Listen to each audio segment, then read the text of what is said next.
Hello, I'm Keith Hannigan. I'm teaching here at Business in the Institute, and we're going to look at Unit 1 today. We're looking at the chapter Contract. Unit 1 is question 1 on the paper of the long questions, and it's a nice question. So we begin here with the law of contract itself. So we can see here in the notes, we've got a definition here of the law of contract. So I just write there definition. I'd like you, when you get the notes back in your house, that you kind of would do the same thing to the notes that I'm doing here, and you're kind of going over them and you're prepping them. So it says here that a contract is a legally binding agreement, okay? Which would mean then both parties really have duties and obligations because of the agreement.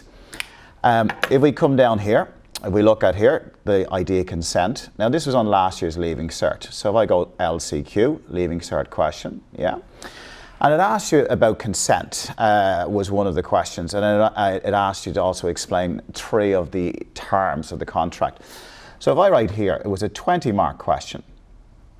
Now, timing in the Leaving Cert, if you divide the marking scheme by 2.5, so you divide it by 2.5, whatever number you get is the allocated time you have on that question.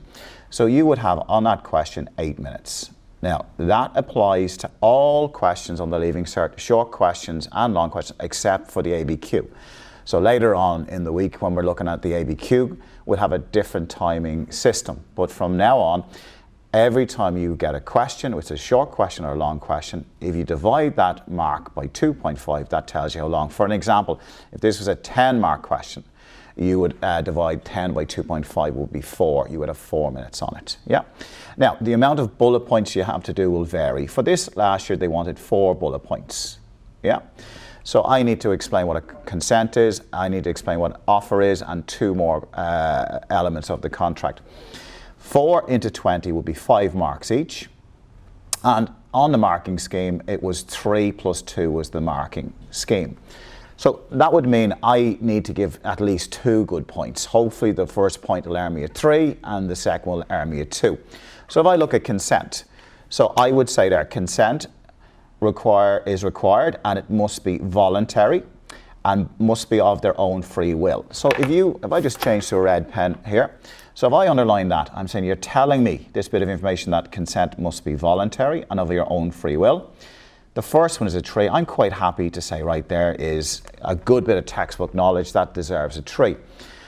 We still have to get the 2, so if I continue on a little bit here.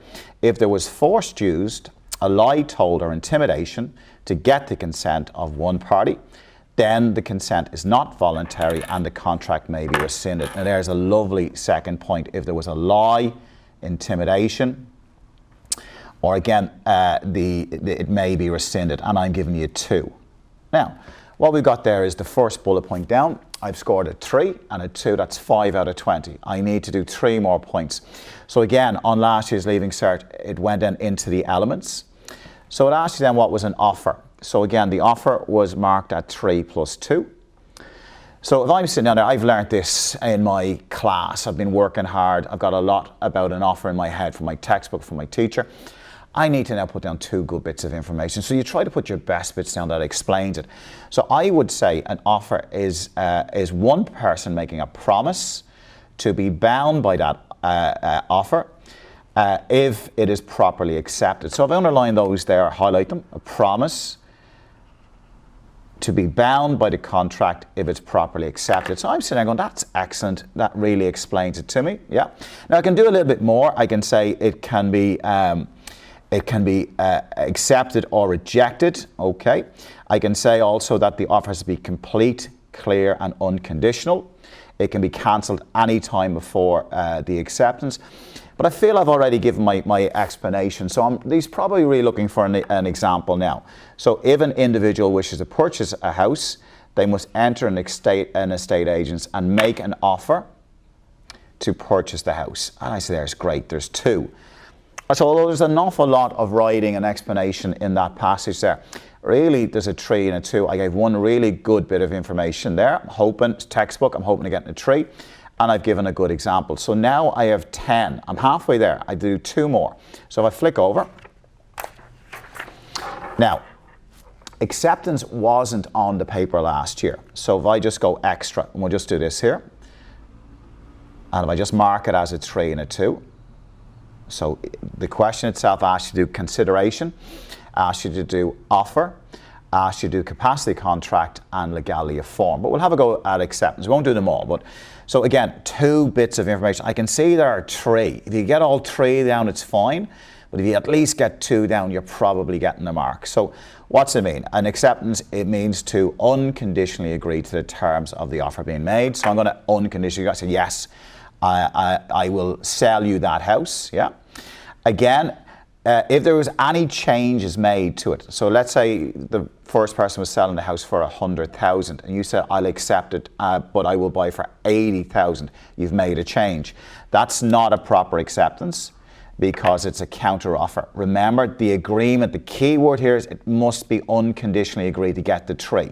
And an example, after the individual has made the offer to purchase the house in the estate agents, the seller house must be informed and must unconditionally accept the offer. So I'm going to underline that again, unconditionally accept the offer. 2 plus 3, I'll just put those in brackets. You wouldn't score any of those marks as that wasn't on the marking scheme. So on the marking scheme last year, or on the Leaving Cert itself question, it asked consideration. So if I just put the word there, value, so that's the key word. So, you know, for your first 3, I would say. So there's been an offer made, there's been an acceptance, but to make it legally binding, something of value must pass between the 2. We could get that idea across. So the offer must be matched by some advantage or benefit moving from one person to the other. So that idea of an advantage moving from one person to the other, I'm reading that, there's 3 marks for that, I think that's excellent. I'm going to give that a 3. I'm kind of coming on here, it must be something valuable or real, such as money, yeah, okay. So it must be valuable or real, such as money. I'm not really giving you any marks for that because you've already said that. It's just a bit extra.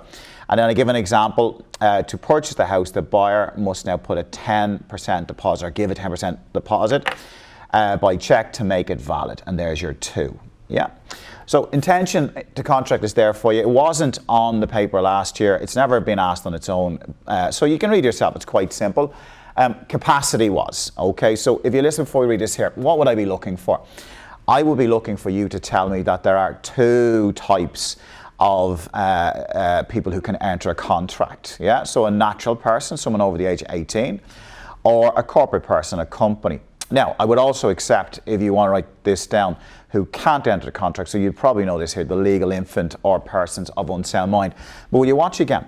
So you're looking at this here, it's 3 plus 2, according to the marking scheme, it was 3 plus 2 last year. So this one here, capacity contract. So if I look at here, both parties to the agreement must have the legal capacity to enter contract or it will be, now there's a lovely word, invalid. So I'm great, you've explained that to me. And then if I just even highlight this bit, there's who can enter a contract, a natural person, or a corporate person, so there's your 2. And you've got your full marks there. If you wanted to, you could say like a legal infant or people of unsound mind cannot enter contracts. I'd give you the 2 there, but you've already got the 5, so I'd bracket it. I said, oh yeah, okay, that's an excellent point, but there was only 3 and 2, you've already got them. So yeah, I recognise that's a good answer, but it won't be, you know, I'll give it a 2, but I'll bracket it out. So just one more. So if we come over here, so there's legality of form, okay, and again that was 3 and 2. Yeah. So really with legality of form, what they're trying to get through here is you're trying to tell the examiner that you understand this point. So a certain contract has to be laid out in a certain manner. So if it's a complex contract, it must be written. If it's a simple contract, it can be oral. So really I wouldn't go with both those, one of those would suffice, but you need to say it's the way it's laid out, yeah?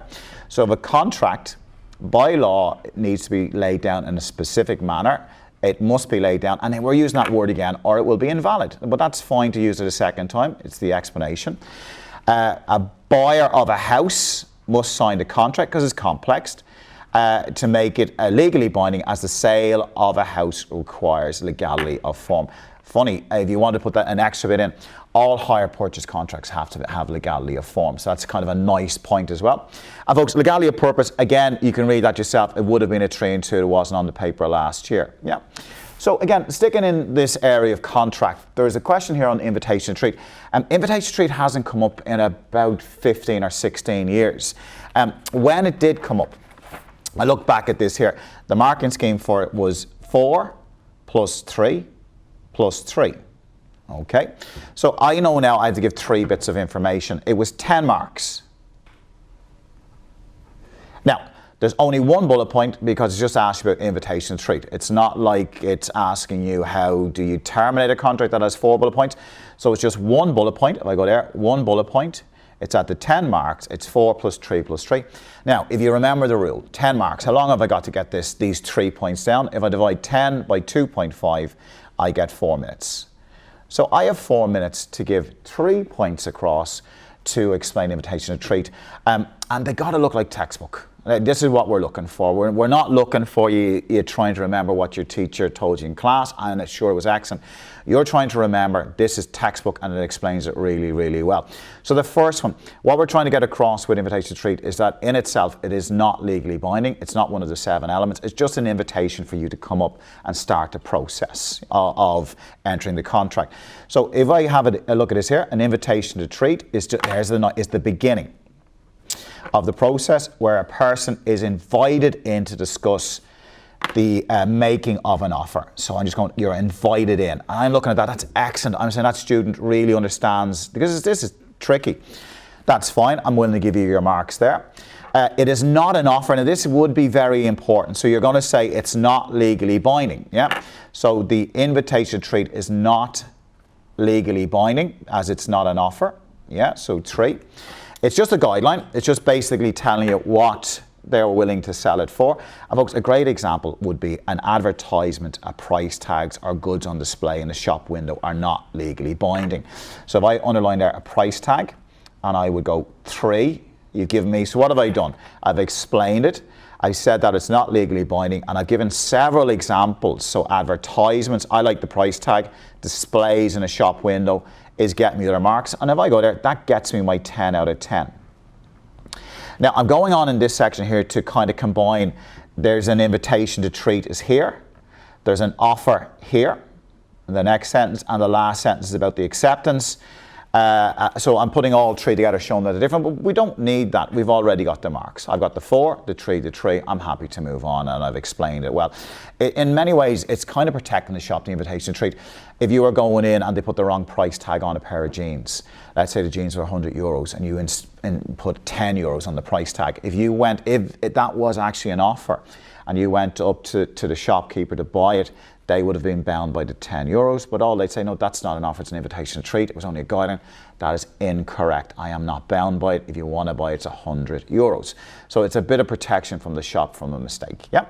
So if we flick on, yeah, and if I look at this here, so a massive question. So termination of a contract, yeah? So a little bit different, right? A little bit different. So it was 20 marks. So this is very important. The one thing that never changes is the time you spend, okay? So if I divide that by 2.5, that again is still 8 minutes. That is consistent through the long questions and the short questions. The ABQ has its own system, right? But everywhere else, if I divide that again by 2.5, it's got 8 minutes. It tells me how long I spent it. Now, normally, we would be saying that you would do 4 bullet points for 20 marks. The mark scheme only required 3 bullet points. So it's 3 bullet points, okay. Now that makes it a little bit awkward. So with the bullet points, there are 2 of them at 7 marks each, yeah. And the marking scheme was 3 plus 2 plus 2. Now, 7 and 7 is 14, so it only leaves 6. So one of the points will only be worth 6 marks, but there's no real difference between the 3 and the 2. It's just mathematically it had to be 6, 2 plus 2 plus 2. Now let's stop. If I'm taking on this question, I understand what it means, how you terminate a contract. I have at least 4 bullet points. Probably in the leaving cert, you will put down all 4, okay? You won't know the marking scheme. I won't know the marking scheme. But in this case here, it was only required 3. So you want 3 at least done very, very well. I would have 4 done very, very well, okay? Now, what do I need to do? If I'm taking on this question and I want a H1, I need 3 bits of information on how you terminate a contract. So I would probably go with an explanation, an advantage, and an example. In business, we don't have much more options other than that. There's opinions we'll evaluate, we'll get to them later on. So I'm sitting down here, the first one, as we can see, is performance. I need to know the name performance. I need to be able to explain it, I need to give an advantage, and I need to give an example. So performance is straightforward. I'm in a contract with a builder for him to build a house for me. He builds the house according to plans. I pay him the money that I've promised by the contract. We've both done our side. The contract ends naturally. So I'm trying to get that across as nice as possible. So both parties can actually, if they carry out their sides of the contract as originally agreed, there's a lovely word, it naturally terminates. Yeah, you build a house according to the plans, and I pay you the money. So I get a 3 there. Now, what's that? Our contract is over. So nice for me and the builder, we are no longer in a relationship. We are no longer legally tied to the contract. I don't have to pay him any more money. He doesn't have to come back and do any services for me. That's nice. I get that a 2. And then the example. The builder builds the house according to plans and it's of meritable quality, and the new owner of the house pays the money. Now, folks, the mistake here that often happens is people just give one side of the deal. The builder builds the house according to plans. You'd need to give both. You know, so you'd need to say, and I pay in full, right? And I go, that's great, there's 2. So that's the biggest amount of marks we've given so far. There's 7 marks going for that, yeah? Now, agreement, I won't do agreement, we only do 3. It's dead easy, you can read it there. So we'll look at breach of a condition. Now, breach of a condition is sometimes breach of a contract, which is probably a safer way to call it. I say condition, but contract is probably better. So what are we at here again? So if I just put up here, we know the marking scheme for this one is 3 plus 2 plus 2. So stop. I'm sitting there, I'm going, right, I need to give 3 bits of textbook information for this here. I want to, what's my strategy? Explanation, advantage, disadvantage, an example. Yeah, okay, that probably is the straightest way to do it. So what's a condition? If you break a fundamental part. So let's say a rock band is booked for a venue. If they don't turn up for rehearsals, they haven't broken a fundamental part, so the contract is still alive, okay? But if they don't turn up for the show itself, they've broken a fundamental part of the contract. The injured party can then terminate. So I'm trying to get that across in 3 points. So a condition is a fundamental part of the contract, and if one party terminates the contract, the other party, or breaks a condition, the other party to the agreement can terminate the contract. So I'm looking at that there, and that really explains it well what the point is. So yeah, they've got across exactly what a breach of a condition is. What can I do? I can actually, here's the advantage, the injured party can seek financial compensation. So the band doesn't turn up for the concert, the organisers can sue the band to get money, yeah. And your example, the rock band does not turn up for the concert that they were booked. They have broken a condition of the contract and it can be terminated and they can be sued. So at this point, I'm on 14 out of 20. I've gone for 2 points. I've explained them with 3 bits of information. I need 1. The last one's only worth 6. Well, just put it here. It's 2 plus 2 plus 2. There's no difference between the 2 and the 3, except that mathematically I'm with a 6. So what's frustration? I'm going to buy a house off an older person. Before the contracts are finished, the older person passes away. So I cannot, the house now passes to someone like a son or a daughter. So this unforeseen event has caused the contract to be frustrated. So it is now terminated. If I want to buy that house, I have to restart the whole negotiations with the new owner. Yep. So looking for folks, I have the word events there. A nice word, if you would later on, unforeseen. So if an unforeseen event makes it impossible for the contract to be carried out, such as debt or insanity or bankruptcy, it can be terminated. So I'm going to give a 2 this time. Now, look, what's the compensation? What's the advantage? Both the contract will be rescinded. Both parties will be put back into the position they were before the contract was signed. So the contract is rescinded. The business and the individual restored to the situation before the contract was signed. And such as an example, the debt of the vendor, the seller of the house, the contract is said to be frustrated. And there is your 20 out of 20. Now, we've only got one more topic, and that's contract done, and then we'll move on to the consumer laws. Yeah. So with this here, you've got your remedies. Now, your remedies was 15 marks. Okay. So 15 marks. Now, normally it's 3, but funny enough, this time they only wanted 2 of the remedies. Yeah. So 15 marks. If I go back, I'll just write it in black. If I divide this 15 marks by 2.5, that's 6 minutes. Yeah. So 6 minutes. So what am I looking for? I'm probably in the Leaving Cert, I'm writing down 3. The marking scheme said it only required 2. So 15 marks. One was worth 8 marks. One of the bullet points, 8 marks. And it was lovely, 4 plus 4. Just 2 points and I'm scoring highly. Now, 15, 8, so what's left over is 7. So the other bullet point was 7 marks, and you can probably guess what the marking scheme is, 4 plus 3. Yeah. So if I move this up here, what I'm doing is I'm going to go with damages, and I'm going to go, because it links with frustration, I'm going to go with rescinded. The easiest one is probably specific performance. So again, I'm sitting down here, textbook, I need to put 2 sentences across here. If you do 3, it's fine, but minimum of 2. Okay, there's never anything just for 1 sentence. Minimum of 2 sentences, trying to get across to the examiner correctness here that I understand the topic, and I'm trying to write it as neatly as possible. Yeah. So if I look at this here, damages, so you're going to get money. Yeah. The main remedy for breach of a contract is the award of financial compensation, where the innocent party gets money for the loss suffered. Yeah, and I go, brilliant, there's 4. Now, I don't need the extra sentence. I'm just saying that you might even get extra. But so M&M, MCD, the concert promoters, pay M&M 10 million to play the stay in concert, and a further 5 million on promotional costs. M&M cancels the concert. The judge may award MCD 18 million in compensation. So they might actually get extra financial compensation. And I'm going, that's brilliant. So you've just told me exactly what the remedy is. The other word for remedy, by the way, is compensation. And you give me an excellent example. Now, I won't do specific performance. If I just move this up here, I'll do rescind the contract. And we know if I just write here, this is the remedy for frustration. Yeah. So it kind of is a nice link back. So it's 4 and 3. The contract may be rescinded. Okay, you need to say unforeseen or something not natural. If the innocent and the innocent party can have the contract set aside if some, and there we go, unforeseen event has happened to hamper its natural conclusion. Yeah, the contract is rescinded due to some unforeseen event, such as the injury to Lady Gaga before the concert. I'm going to give it a 4 there.